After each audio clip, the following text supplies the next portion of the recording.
Israel को खतरा है कि ईरान की तरफ से किसी भी वक्त अब हमला हो सकता है, और अगर हमला हुआ तो इसमें हिजबुल्लाह के भी शामिल होने का सिग्नल मिल चुका है।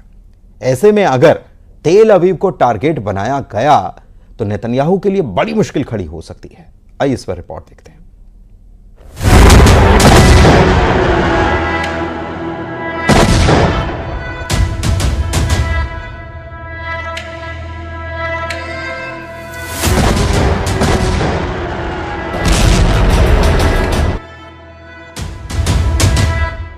एक तरफ ईरान से अटैक और दूसरी तरफ हिजबुल्लाह का हमला। अगर ऐसा हो गया तो नेतन्याहू क्या करेंगे?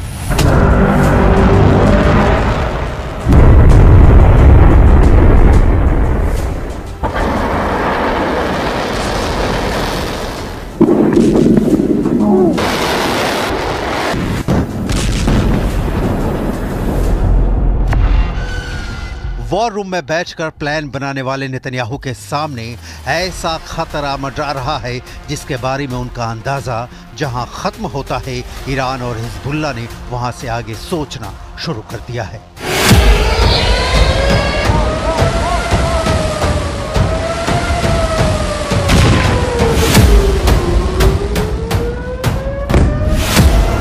इजराइल पर होने वाला अगला बड़ा अटैक बहुत बड़े खतरे को समेटे हुए है।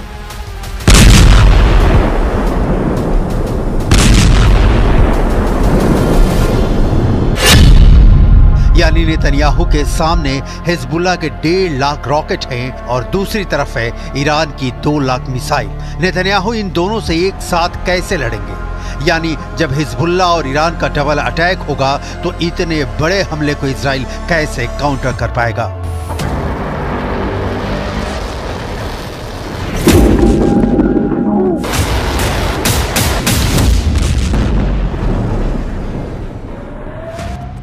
बैरूत में होने वाले धमाकों और इन हमलों के बीच इजराइल को डराने वाली बहुत बड़ी धमकी हिजबुल्लाह ने दे दी है।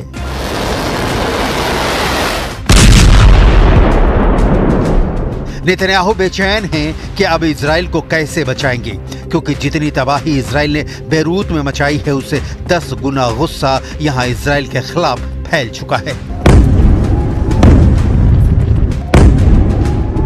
We saw lots of destruction on the way there in the towns surrounding Marjayoun, including as we drove through Nabatea. And this was obviously a few days ago before the increase in bombardments in Nabatea.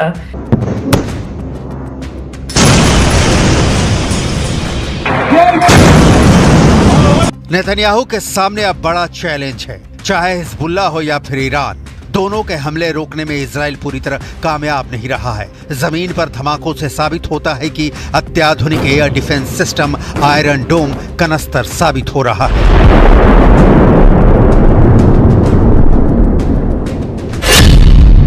Hezbollah ने कहा है कि अब target पर पूरा Israel है। Israel के target पर कौन कौन से शहर हैं देख लीजिए।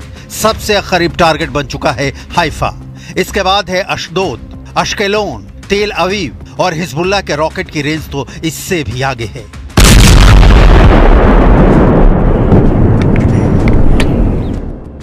इस वक्त इजराइल के सामने बड़ा संकट यह है कि उसकी एयर डिफेंस मिसाइल खत्म हो रही हैं।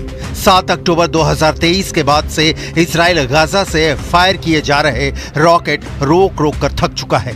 यही हाल उत्तर वाले फ्रंट पर है, जहां लेबनान से हिजबुल्लाह रोज रॉकेट फायर करता है और इजराइल को अपना आयरन डोम 24 घंटे एक्टिव रखना पड़ता है। हिजबुल्लाह ने टारगेट सेट कर लिए हैं। हिजबुल्लाह के 10,000 रॉकेट वाली सुनामी किसी भी वक्त लॉन्च की जा सकती है। 10,000 रॉकेट को 10 मिनट में दागने का प्लान है। 10,000 रॉकेट से इजराइल के 10 मिलिट्री बेस को तबाह करने की तैयारी है।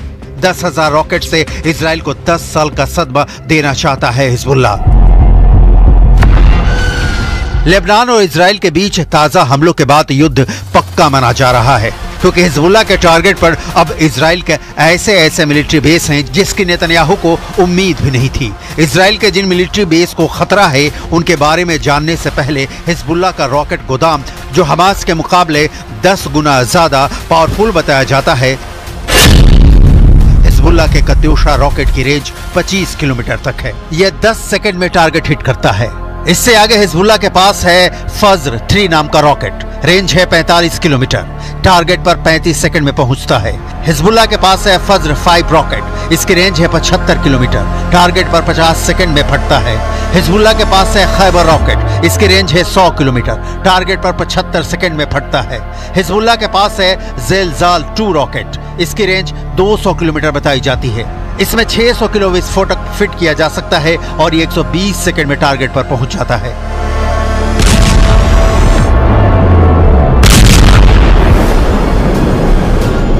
यानी हिजबुल्लाह का रॉकेट का गोदाम पूरे इजराइल को कवर करता है।